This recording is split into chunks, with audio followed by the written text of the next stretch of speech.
Hello students, how are you? I hope you are fit and fine at your home and doing your homework regularly. Students, social and political life, civics का chapter 6 understanding our criminal justice system का first video मैं आपके पास send कर चुकी हूँ। उम्मीद है आपने वीडियो को ध्यान से सुना है और लेसन को समझा है। Understanding our criminal justice system में हमने यहाँ एक स्टोरी के माध्यम से, जिसमें एक शांति वर्कर है, डोमेस्टिक वर्कर है, जो मिस्टर शिंदे और मिसिस शिंदे के घर पे कार्य करती है।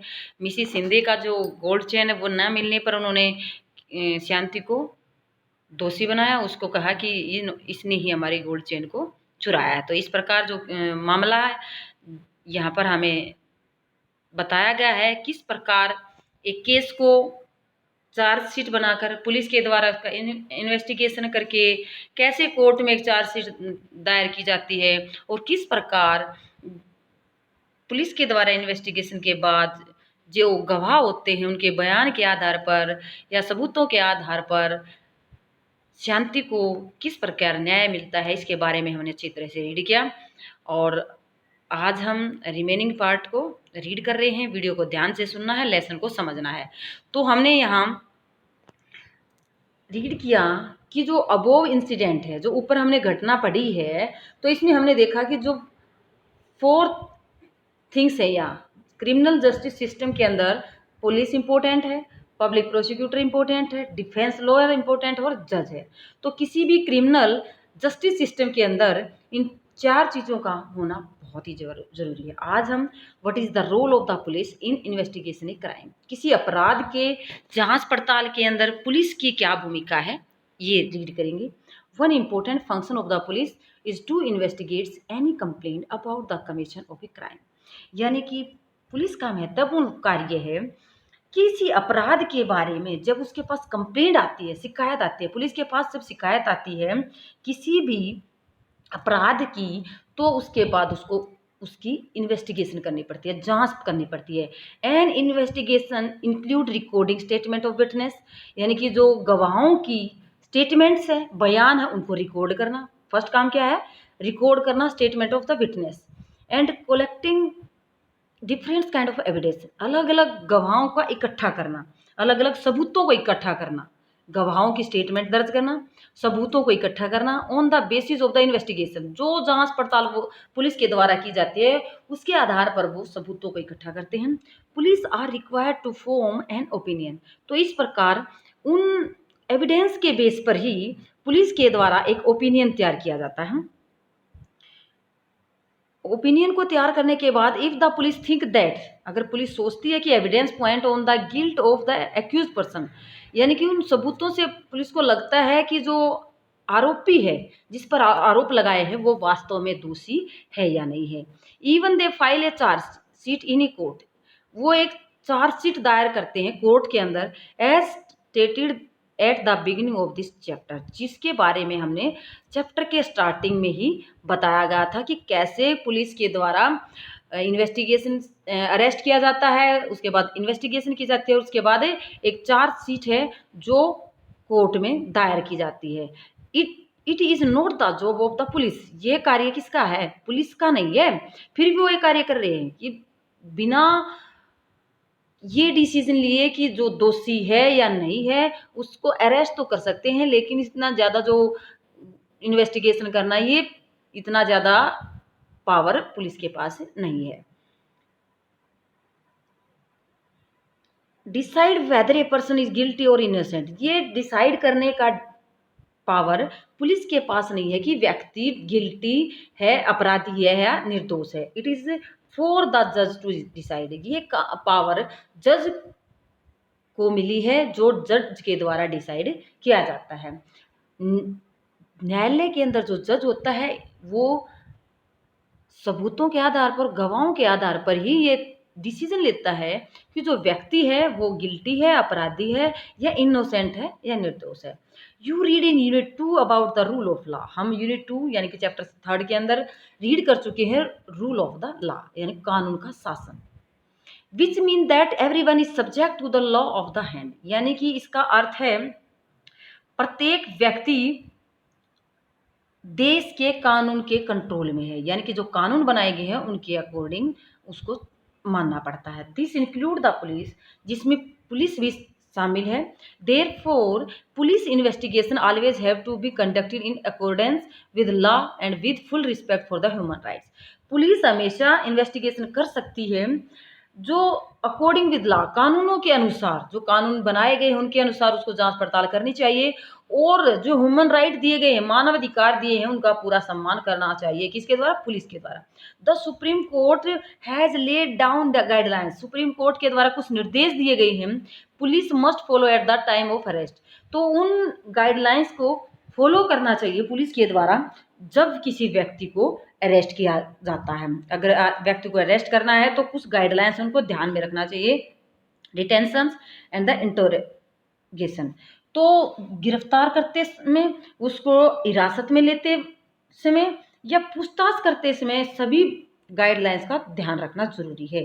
Police are not allowed to torture, police को परमिशन नहीं दी जाती है टॉर्चर करने की और बीट करने की, शूट करने की एनीवन ड्यूरिंग इन्वेस्टिगेशन।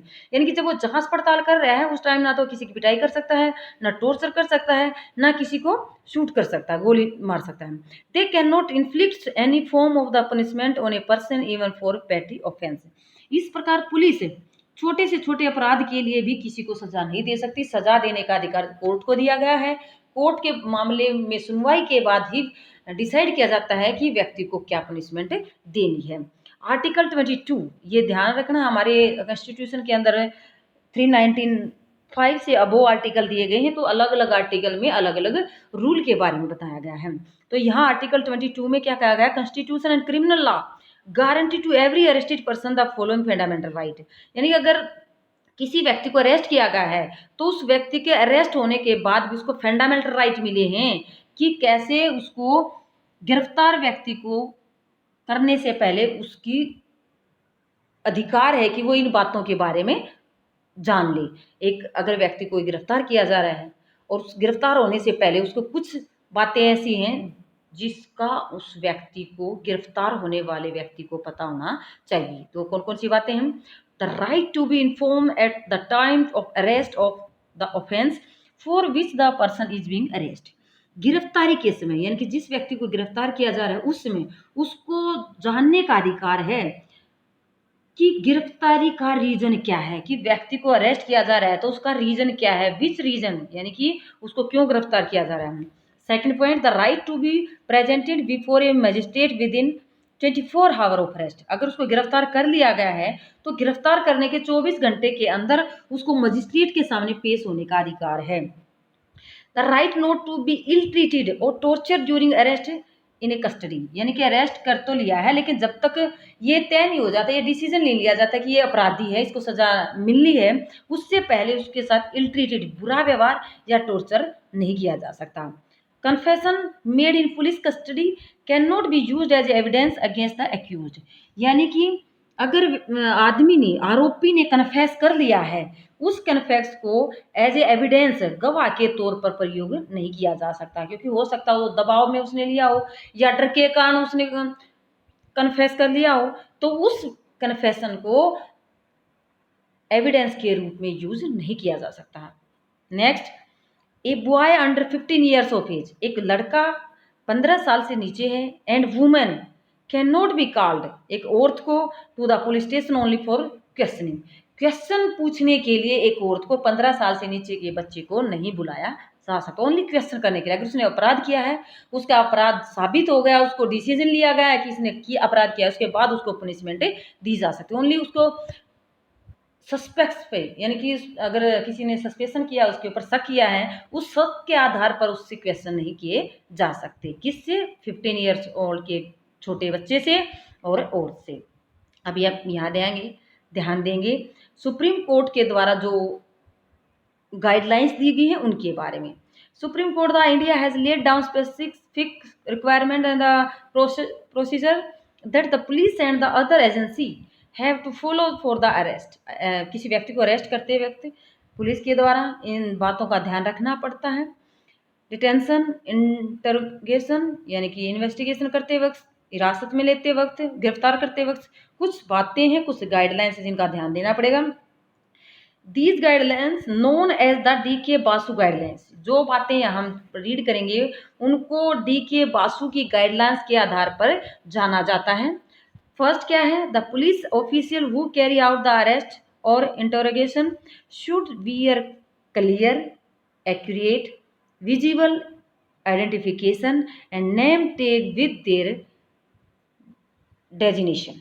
तो इस प्रकार जो पुलिस अधिकारी किसी व्यक्ति को गिरफ्तार कर रहा है उस समय उसको कंप्लीट यूनिफॉर्म डाली हो, यानी कि जो वर्दी होती है पुलिस वालों की, विजिबल आइडेंटिफिकेशन, उसकी पहचान का जो बैज होता है यूनिफॉर्म के ऊपर वो प्रॉपर ढंग से दिखाई देना चाहिए, यानी कि उसकी पहचान पत्र, उसके जो जो सिंबल होते हैं पुलिस के वो उसके पास होने चाहिए। First guideline. Second, A memo of arrest should be prepaid, यानी अरेस्ट करने से पहले एक मेमो तैयार किया जाता है वो उसके पास होना चाहिए eight the time of arrest, गिरफ्तार करते वक्त किसी व्यक्ति को। शुड इंक्लूड द टाइम, उसको उस जिस समय उसको गिरफ्तार किया जा रहा है या जिस तारीख में उसको अरेस्ट किया गया, date of the arrest. It should be also attested by at least one witness, जिस समय उसको गिरफ्तार किया जा रहा है, जिस तारीख में उसको गिरफ्तार किया जा रहा है, तो जो मेमो उसने तैयार किया है उस पर अटेस्टेड करवाना चाहिए किसी एक विटनेस के द्वारा, किसी एक गवाह के द्वारा। वो could include a family member, जो कि उसकी फैमिली का मेंबर भी हो सकता है जिस व्यक्ति को गिरफ्तार किया जा रहा है। The arrest memo should be counter sign by a person arrested, और इस मेमो को उस व्यक्ति जिसके द्वारा गिरफ्तार किया गया है उसके भी इस पर सिग्नेचर होने चाहिए। Third, the person arrested, detained or being interrogated as a right to inform a relative, friends or well wisher, यानी कि जिस व्यक्ति को गिरफ्तार किया गया है या जिसके बारे में पूछताछ की जा रही है उसकी जानकारी किसी रिलेटिव को, किसी दोस्त को या उसके वेल विशर को जो उसका सगा संबंधी है उसके बारे में दी जानी भी जरूरी है। जिस व्यक्ति को हिरासत में लिया गया है, जिस व्यक्ति को गिरफ्तार किया जा रहा है, उसकी सूचना उसके किसी दोस्त को, किसी रिश्तेदार को या किसी जानकार वाले को देनी जरूरी है। व्हेन ए फ्रेंड और relative live outside the district, अगर उसका कोई रिश्तेदार या उसकी जान पहचान वाले डिस्ट्रिक्ट से बाहर, जिले से बाहर रह रहे हैं, the time place of arrest, जिस समय उसको गिरफ्तार किया जा रहा है, जिस स्थान पर, जिस समय, and venue of custody must be notified by police with in 8 to 12 hour after arrest, यानी कि 8 से 12 घंटे के बीच में उसके जानकारी वालों को, उसके रिलेटिव्स को, उसके ब्रदर्स को, उसके मदर को, फादर को 8 से 12 घंटे के बीच में सूचना देना जरूरी है। These are the guidelines of the Supreme Court, these guidelines known as a D K Basu guidelines. Okay students, first information report, ये क्या है, एफआईआर, जो हम स्टार्टिंग में ही रीड कर चुके हैं इसके बारे में। It is with the registration of an FIR, first information report जब रजिस्टर की जाती है, पुलिस के अंदर लिखवाई जाती है, the police can begin their investigation into crime, उस अपराध के बारे में जांच पड़ताल करती है, इन्वेस्टिगेशन करती है।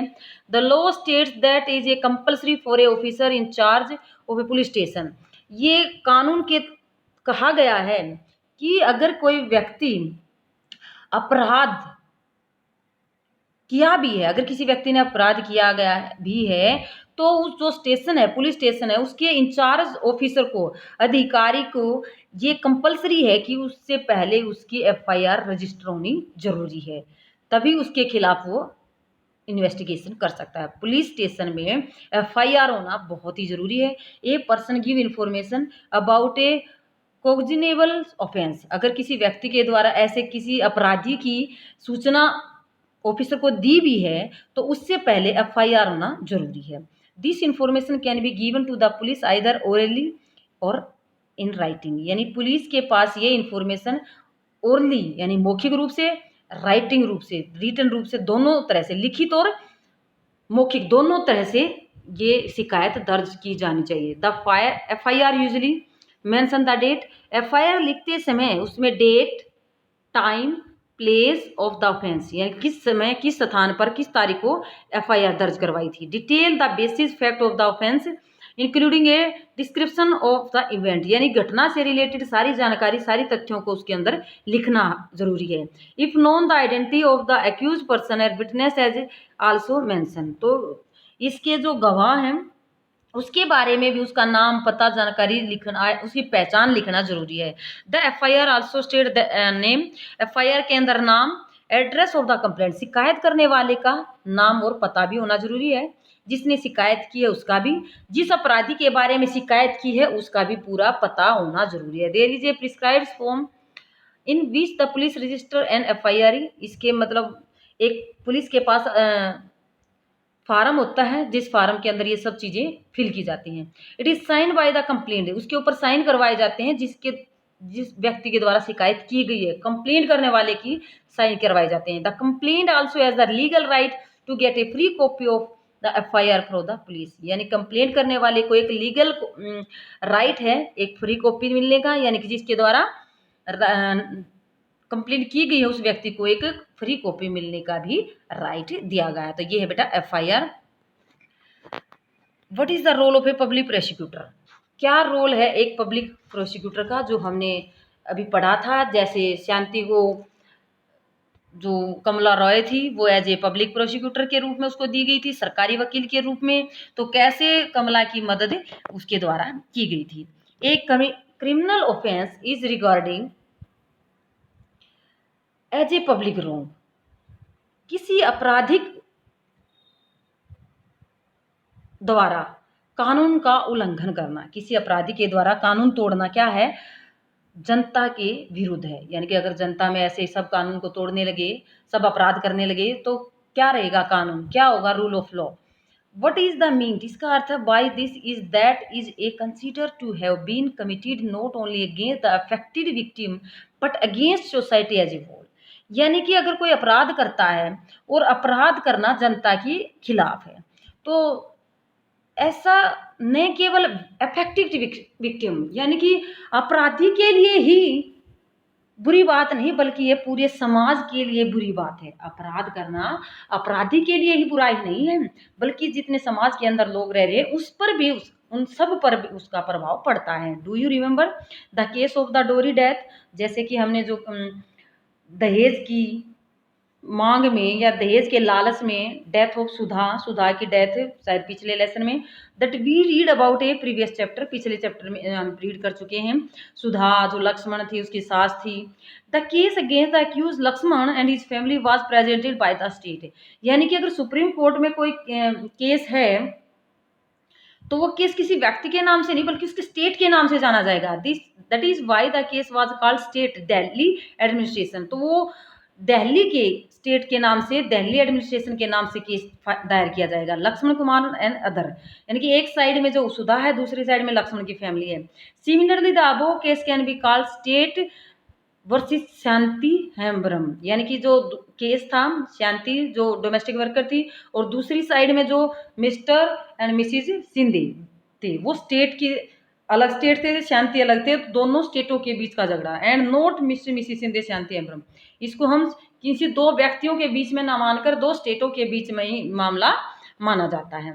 In court it is a public prosecutors, court के अंदर जो पब्लिक प्रोसिक्यूटर है वो represent the interest of the state, यानी कि राज्य के आधार पर ही वह अपना पक्ष पेश करता है।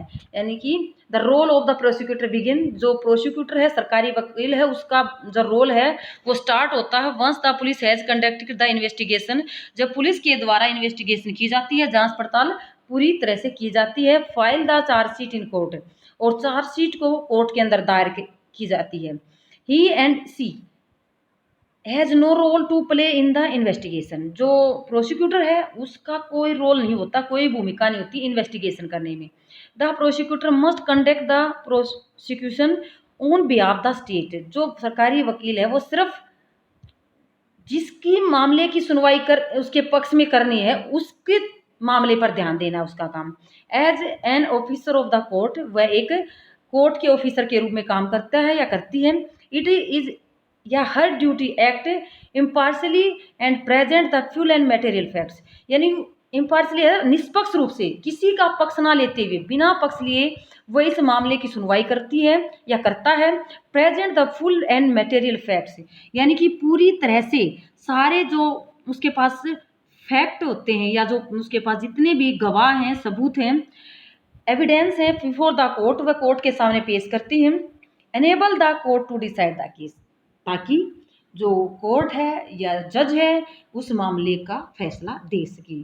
सिर्फ जो प्रोसिक्यूटर है वो एविडेंस को सामने रखता है कोर्ट में, विटनेस को बुलाता है, जो फैक्ट होती है, सच्चाई होती है, उसको कोर्ट में सामने रखता है। तो ये सिर्फ ड्यूटी है उसकी, इन्वेस्टिगेशन करने की कोई ड्यूटी नहीं होती है। What is the role of the judge?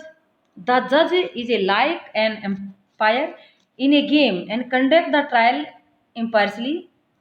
तो जज का काम है एक अंपायर की तरह, जैसे क्रिकेट के गेम में अंपायर होता है डिसीजन लेने वाला दोनों टीम के, कि किसने क्या कितने रन बनाए, किसने, वो जो डिसीजन लिया जाता है वो ऐसे ही कोर्ट के अंदर, सुप्रीम कोर्ट के अंदर या हाई कोर्ट के अंदर या डिस्ट्रिक्ट कोर्ट के अंदर जो जज का काम होता, दोनों तरफ के बातों को सुनकर डिसीजन लेना। ओपन कोर्ट यानी कि जो खुला कोर्ट लगता है उसमें डिसीजन अच्छी तरह से लेना, इम्पार्शली, बिना किसी का पक्ष लिए। द जज हियर ऑल द विटनेस, जज सबकी बातों को सुनता है, जितने गवाह हैं उनकी बातों को, अदर एविडेंस, जो प्रूफ हैं, सबूत हैं, जो present by the prosecutor and defence, यानी कि दोनों तरफ के वकीलों के द्वारा जो सबूत दिए गए हैं, जो गवाह पेश किए गए हैं। जज decides whether the accuse person is guilty, उन्हीं के आधार पर जज के द्वारा निर्णय लिया जाता है कि जो एक्यूज पर्सन है, आरोपी आदमी है, वो गिल्टी है या इनोसेंट है, दोषी है या निर्दोष है, on the basis of the evidence presented, यानी कि जो उसके सामने सबूत पेश किए गए हैं उनके आधार पर ही वह डिसीजन लेता है कि व्यक्ति निर्दोष है या दोषी है। In accordance with the law, कानून के अनुसार, if the accused is convicted, यानी आरोपी को, देन द जज प्रोनाउंस द सेंटेंस, इन्हीं बातों पर डिस्कस करने के बाद डिसीजन जज के द्वारा लिया जाता है और उसको सजा सुनाई जाती है। He may send the prison to jail, उसको जेल भेजा जाता है। अगर अपराधी है, उसने अपराध किया है, गिल्टी है, तो उसको जेल में डाला जाता है। इम्पोज ए फाइन, उस पर फाइन भी लगाया जाता है, जुर्माना भी लगाया जाता है, और बहुत दोनों भी हो सकते हैं। अगर ज़्यादा बड़ा अपराध है जिसमें फाइन भी भरना जरूरी है और जेल भी जाना जरूरी हो जाता है, depending on what the law prescribes, वो डिपेंड करता है कि कानून के अकॉर्डिंग क्या पनिशमेंट दी जाएगी, व्यक्ति को किस प्रकार की सज़ा दी जाएगी, ये हमारे जो रूल है उनके आधार पर ही दी जाती है। स्टूडेंट, आज हम इतना ही करते हैं। वीडियो को ध्यान से सुनना है और अच्छी तरह से लेसन को समझना है। Okay students.